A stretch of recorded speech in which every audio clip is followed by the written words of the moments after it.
Before we begin, let me ask you something.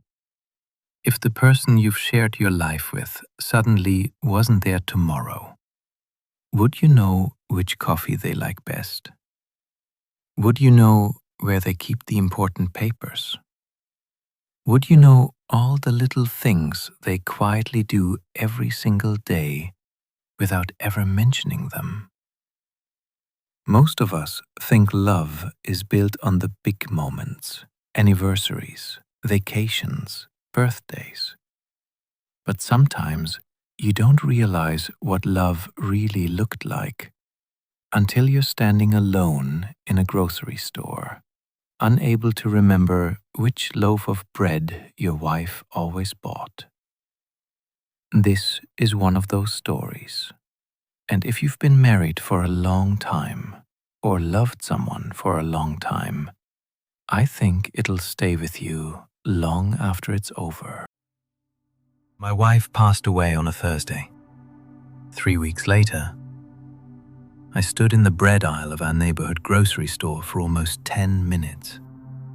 Not shopping, just standing there, looking at shelves full of bread like I'd never seen them before. A woman pushing a shopping cart slowed down beside me. "Sir?" I looked over. "You okay?" I looked back at the shelves. Then I heard myself say something that would have sounded ridiculous a month earlier. I can't remember which bread my wife always bought. The woman didn't rush to answer, just gave me a small, understanding smile. "I'm sorry." I nodded. "So am I." She moved on.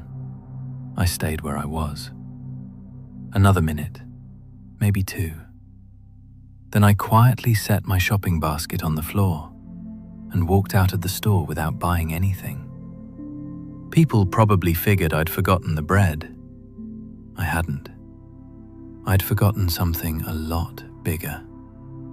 That morning, standing in that aisle, I realized my wife hadn't just left an empty chair at the kitchen table. She'd taken the whole shape of my everyday life with her. And I wasn't sure I knew how to build another one. My name's David. I'm 71 years old. Spent 43 years working as an electrician. Most problems made sense to me. Lights stopped working for a reason. Circuits failed for a reason. If you were patient enough, there was always an answer hiding somewhere. Life felt like that too, for a long time. Then Margaret died. We'd been married 46 years. Cancer, 9 months. From the diagnosis to the afternoon I kissed her forehead goodbye. People were kind. Neighbors filled our freezer with casseroles, friends called. Emily came over almost every day. Everybody wanted to help. Everybody said just about the same thing. "You'll get through this. Take it one day at a time. She's not suffering anymore." I knew they meant well, appreciated every one of them. But nobody warned me about grocery stores. Nobody warned me about coffee or laundry or opening the refrigerator and realizing you had no idea what needed to be inside it. Grief wasn't waiting for anniversaries. It was hiding inside ordinary Tuesday mornings. Margaret wasn't extraordinary the way movies like to describe people. Didn't save lives, didn't write books, wasn't trying to impress anybody. She simply paid attention. If you met her once, you'd probably remember her, 'cause she remembered you. Your name, your birthday, your grandson's baseball game, the waitress whose husband had surgery 6 months back. I'd tease her sometimes. "You've got everybody's life memorized." She'd smile without even looking up. "Somebody has to." Back then, I figured it was just part of her personality. Now I know it was something else. It was how she loved people. Every morning I'd walk downstairs and the coffee'd already be brewing. Never wondered who filled the machine the night before, never noticed. Coffee just existed. One morning after she was gone, I walked into the kitchen, stopped, Something felt wrong. Couldn't figure out what. Then I looked at the empty coffee maker. Nobody had set it up. Nobody had even thought about it. For almost a full minute, I stood there staring at an empty glass pot. Funny thing is, I wasn't missing coffee. I was missing the person who remembered I'd want it. That's how the first month went. One invisible thing after another. Birthday cards never got mailed. Prescription bottles ran empty. Fresh towels disappeared from the linen closet. The refrigerator somehow managed to be full and empty at the same time. I bought things we didn't need, forgot the things we did. Milk would spoil while I somehow ran out of butter. Dog food got low before I noticed. Christmas was getting close, and I hadn't bought a single gift. For 46 years, I honestly figured those things just happened. Turns out, they happened because one woman quietly noticed everything, and I never once asked myself how. One afternoon, I opened the kitchen cabinet looking for soup. Couldn't find any. Without thinking, I called out, "Margaret!" The words stopped halfway out. The silence that answered me was louder than anything I'd ever heard. Breakfast became toast, mostly because every time I tried making eggs, I burned them. One morning, I actually laughed. Not because it was funny, because I'd managed to ruin scrambled eggs. Who ruins scrambled eggs? I scraped the pan into the trash, made toast instead. Again. Laundry piled up in the guest room. Not because washing it was hard, because folding it somehow felt impossible. I'd start cleaning one room, wander into another, forget why I'd gone there, and end up standing in the hallway, wondering what I was supposed to be doing. At night, I'd still sleep on my side of the bed. Sometime around 3 in the morning, I'd roll over, reach across the mattress. Every night. Then wake myself up, just before my hand reached the empty pillow. My mind still believed she was there. My heart needed a little longer to catch up. During the day, I left the television on. Not because I cared what was playing. Most afternoons I couldn't have told you if it was the news, a ball game, or an old western. I just couldn't stand hearing the refrigerator hum, or the grandfather clock in the hallway, or my own footsteps. Noise made the house feel occupied. Silence reminded me it wasn't. One Tuesday, I drove to the hardware store, walked the aisles for nearly an hour. Didn't need lumber, didn't need paint, didn't need a single thing. I bought a small box of screws, got home later, opened my workbench drawer, and found 3 unopened boxes of the exact same screws.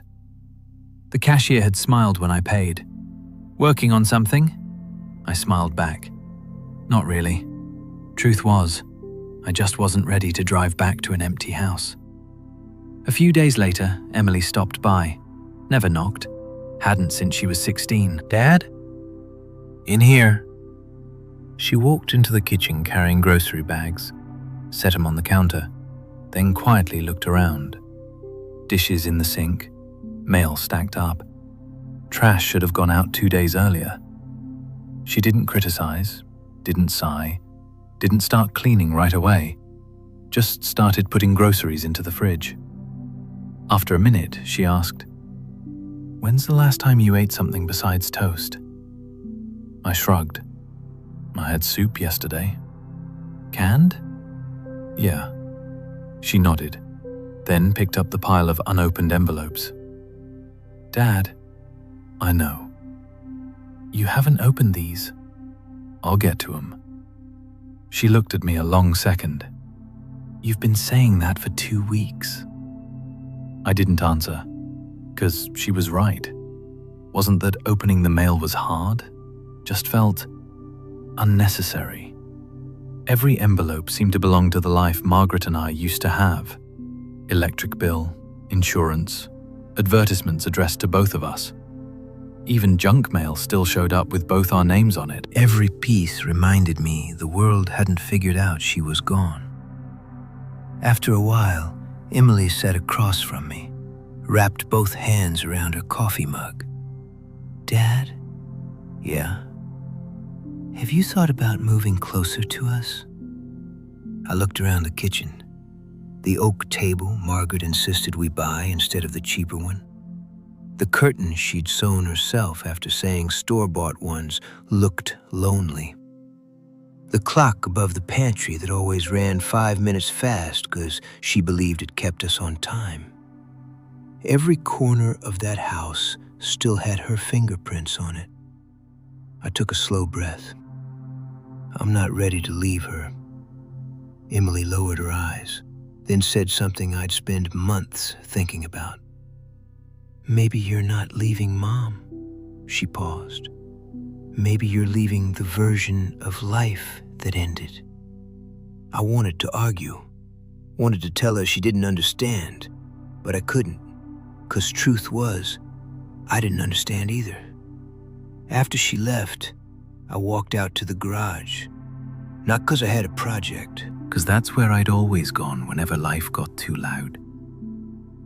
Funny thing was, now I went there 'cause life had gotten too quiet. Garage smelled exactly the same.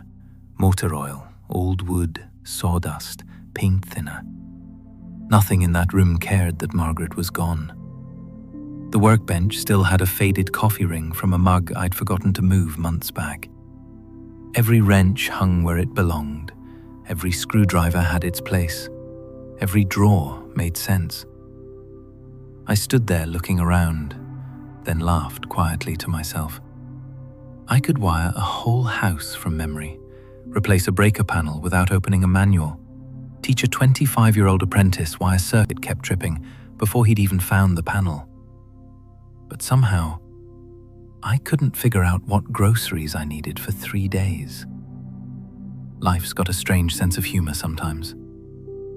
I opened the cabinet above the workbench, looking for nothing in particular. Behind an old toolbox sat a little plastic tackle box. Fishing lures. Margaret had given it to me one Father's Day. I picked it up. Right off remembered the look on her face. I have absolutely no idea if these are the right ones. I laughed. "You probably asked somebody." She grinned.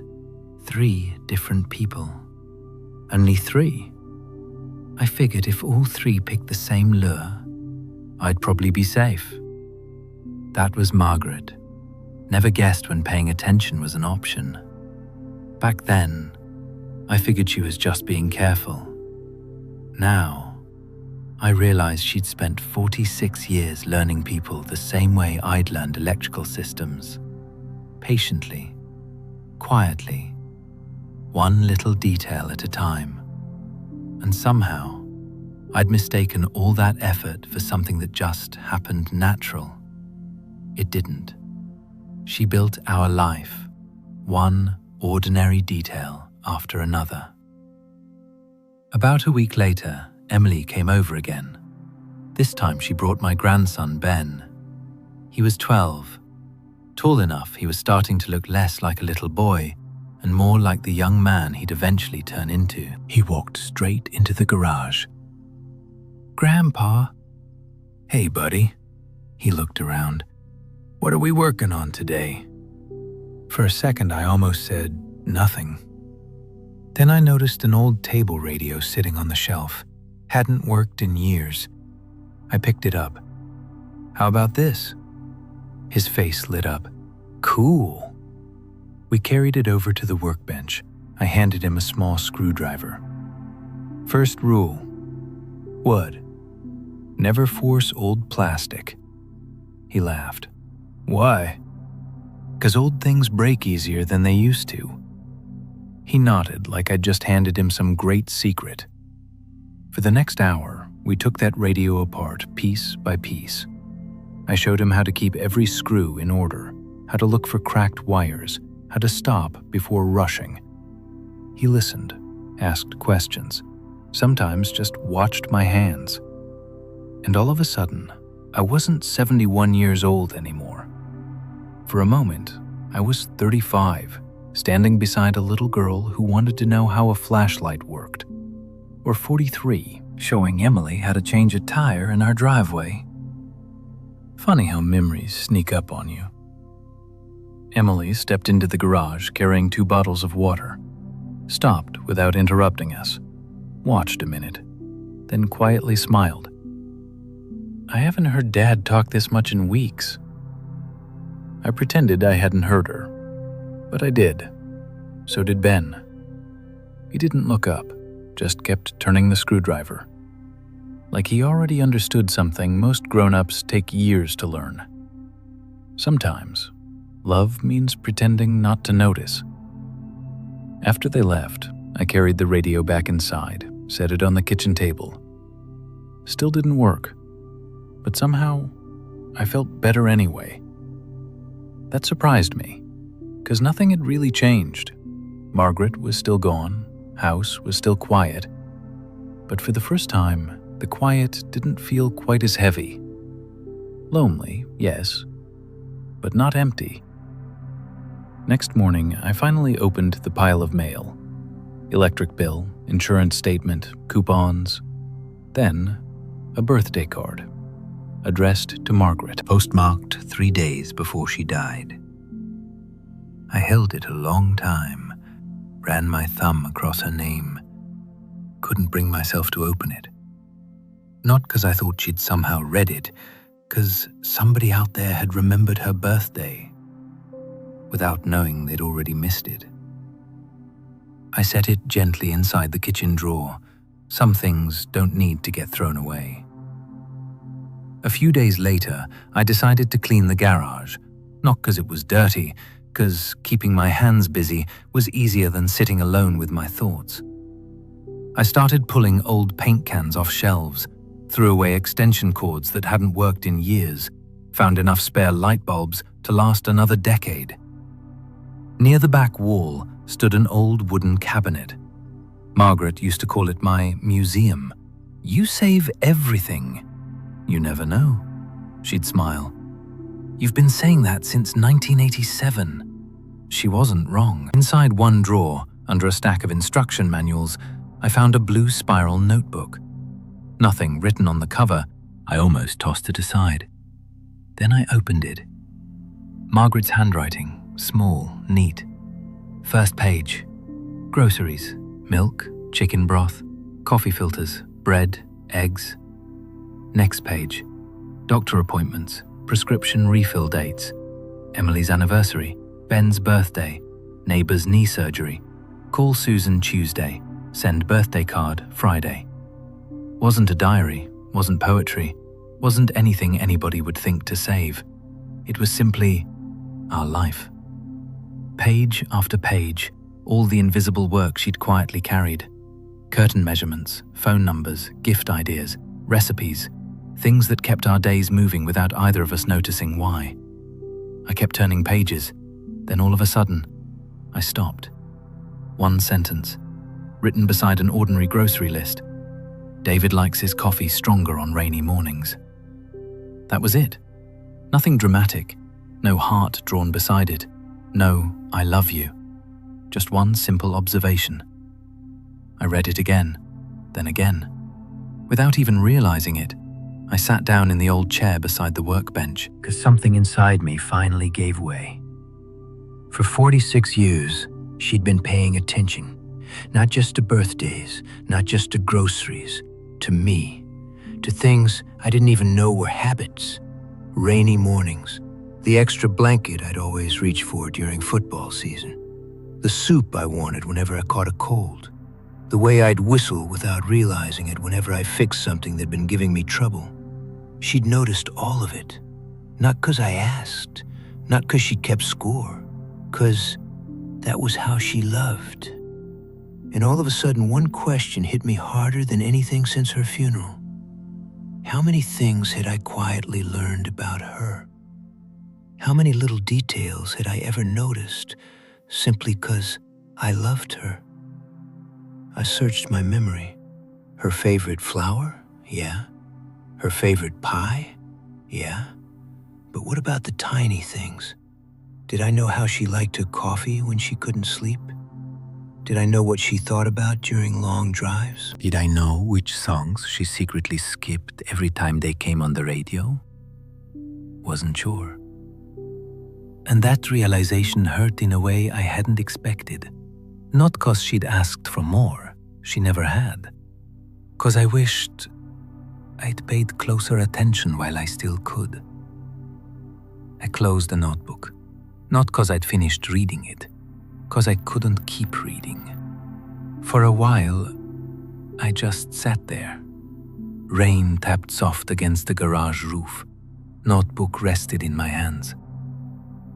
People always talk about missing somebody's smile, their laugh, their voice. And of course I miss those things every single day. But grief has a way of showing you things you never expected. Sometimes you don't miss the big moments first. You miss the person who noticed there was only one roll of paper towels left. The person who knew you'd be out of coffee by Thursday. The one who quietly picked up your favorite soup because you sounded tired on the phone. Love ain't usually loud. Most of the time, it's almost invisible. I think that's why I didn't understand how much Margaret loved me, till I had to live without the 1,000 little ways she showed it. Next morning, I made coffee, 2 mugs, just like I'd done every day since she died. One for me, one for her. I'd been doing that without really thinking about it. Like some small part of me believed she'd walk downstairs if I kept the routine going long enough. Steam curled up from both cups. I stood there looking at them. Finally, I picked up the second mug, walked over to the sink, and poured it out. Coffee disappeared down the drain.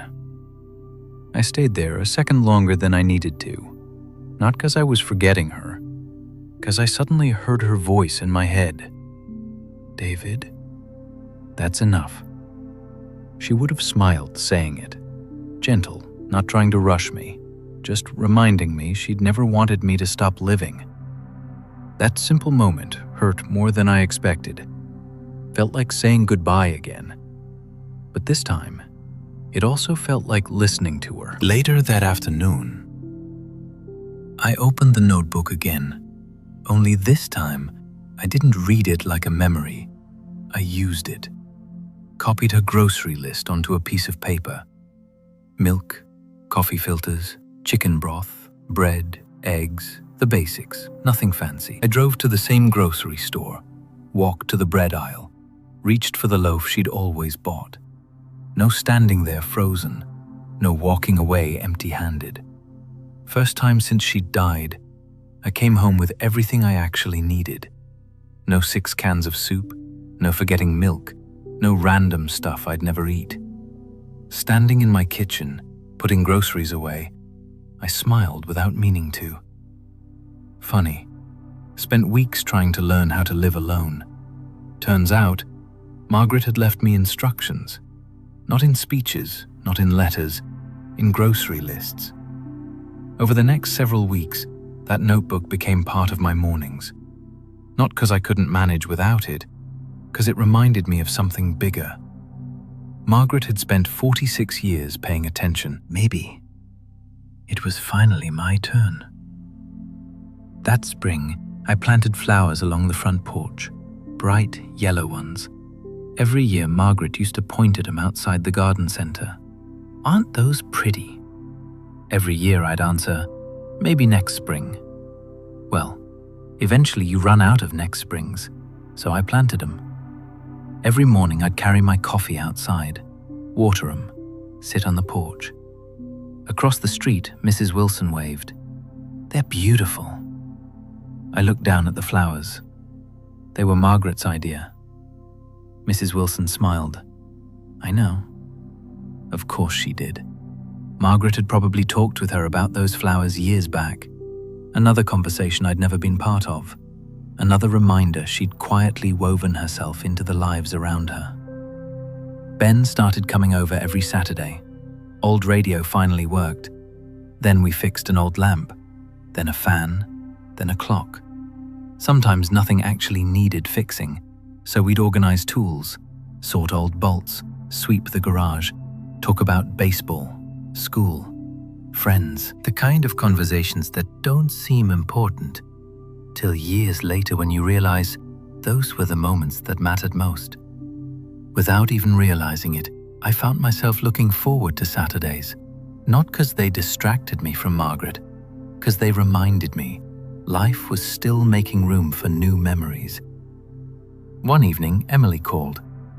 "How are you doing, Dad?" I looked around before answering. Dishes were clean, fresh groceries sat in the fridge, trash had already gone out. Coffee was measured and waiting for tomorrow morning. I thought about the question, then quietly said, "I'm getting there." There was silence on the other end. Then Emily whispered, "Mum would have liked hearing that." I looked out the kitchen window. So would I. Almost a year after Margaret passed, I found myself back in that same grocery store, same parking lot, same automatic doors, same bread aisle. This time, I didn't stop. Reached out, picked up one loaf, dropped it into my cart. Simple as that. Then something made me laugh, just quiet to myself. 'Cause after almost a year, I finally remembered why Margaret always bought that bread. Years back, I'd once told her it made the best toast. I'd forgotten the conversation completely. She never had. That was Margaret. She remembered the little things long after everybody else forgot them. I paid for the groceries, loaded them into my truck. Before starting the engine, I just sat there a minute. Almost a year earlier, I'd walked out of that same store with an empty basket. Thought I'd forgotten how to shop. Looking back, that wasn't really what happened. I'd forgotten how much somebody had been quietly loving me without ever asking for credit. Driving home, I passed the little park where Margaret and I used to take Emily when she was 5. Swings were different now. Benches had been replaced. Old maple tree was still there. Some things change, some things stay. Maybe people are like that too. When I got home, I carried the groceries inside, put everything where it belonged. Bread went into the same cabinet Margaret had always used. Without thinking, I smiled. Not because the pain was gone, it wasn't. Some mornings I still woke up expecting to hear her humming downstairs. Sometimes I'd hear a joke on TV, reach for my phone, then remember there wasn't anybody to call. Grief hadn't disappeared. It had simply found its place beside the rest of my life. That afternoon, my granddaughter Lily stopped by after school. Walked in without knocking. Family's got a way of doing that. "Grandpa? I'm in the kitchen." She dropped her backpack by the door. "Mum said he'd probably be making coffee." I laughed. Guess she's figured me out. Lily smiled. "I think Grandma figured you out a long time ago." I looked at her. She was right. Margaret would have known exactly where to find me, every single time. Lily climbed onto one of the kitchen stools. "What are you doing today?" "Nothing too exciting." She looked over at the loaf of bread on the counter. "You bought the good one." I laughed. "That's what your grandma always bought." She nodded. "I know." "How do you know?" She shrugged. "Every time I stayed over, Grandma made me toast before anybody else woke up." I blinked. Never known that. Or maybe I'd just never been awake to see it. Another little tradition, another quiet act of love. One more piece of Margaret's life that existed without needing attention. Lily reached across the counter and squeezed my hand. "I miss her." So do I. Neither of us said anything after that. Didn't need to. Sometimes silence isn't empty. Sometimes it's where love sits after the words are done. After she left, I toasted 2 slices of bread, used the loaf Margaret always bought, took 1 bite, closed my eyes. Toast tasted exactly the way I remembered. Not because the bread was special, because the memory was. I carried my coffee onto the front porch. Yellow flowers were blooming, right where Margaret had always pictured them. Across the street, Mrs. Wilson waved. I waved back. A man walked his dog down the sidewalk. Kids rode bikes through the neighborhood. A delivery truck stopped 2 houses over. Life kept moving. It always does.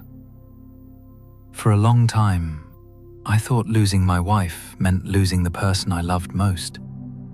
Looking back, I think I lost something even harder to see. I lost the quiet rhythm she built around our lives, the way she noticed, the way she remembered, the way she carried 1,000 ordinary things so neither of us ever had to think about them. Took me almost a year to understand something I wish I'd learned while she was still sitting across the breakfast table. Love ain't measured by anniversaries, or vacations, or expensive gifts.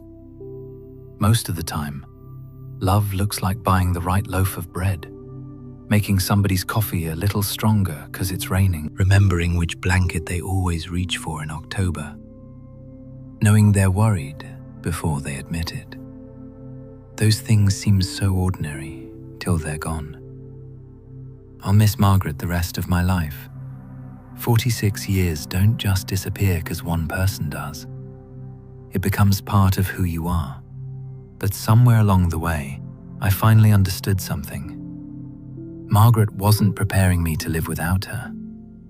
She was teaching me how to care for people, the same quiet way she'd cared for me. Now, every morning, I make 1 cup of coffee, not because I love her any less, because I finally understand what she would have wanted. The best way to honor the life we built together ain't by staying stuck in the day I lost her.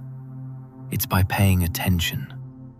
To Emily, to Ben, to Lily, to neighbors who wave from across the street, to ordinary mornings that quietly turn into years. And every time I walk past the bread aisle now, I don't think about the day I couldn't remember which loaf to buy. I think about the woman who remembered, so I never had to. And somehow, after all this time, that still feels like coming home.